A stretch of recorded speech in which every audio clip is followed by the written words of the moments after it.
Hi! In front of me is OPPO A96 and today I would like to show you how you can connect this OPPO through Bluetooth.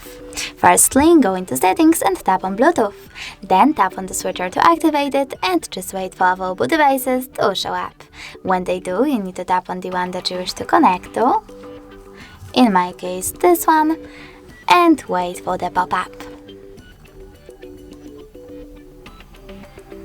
Now select pair and wait for the other device to accept your connection request.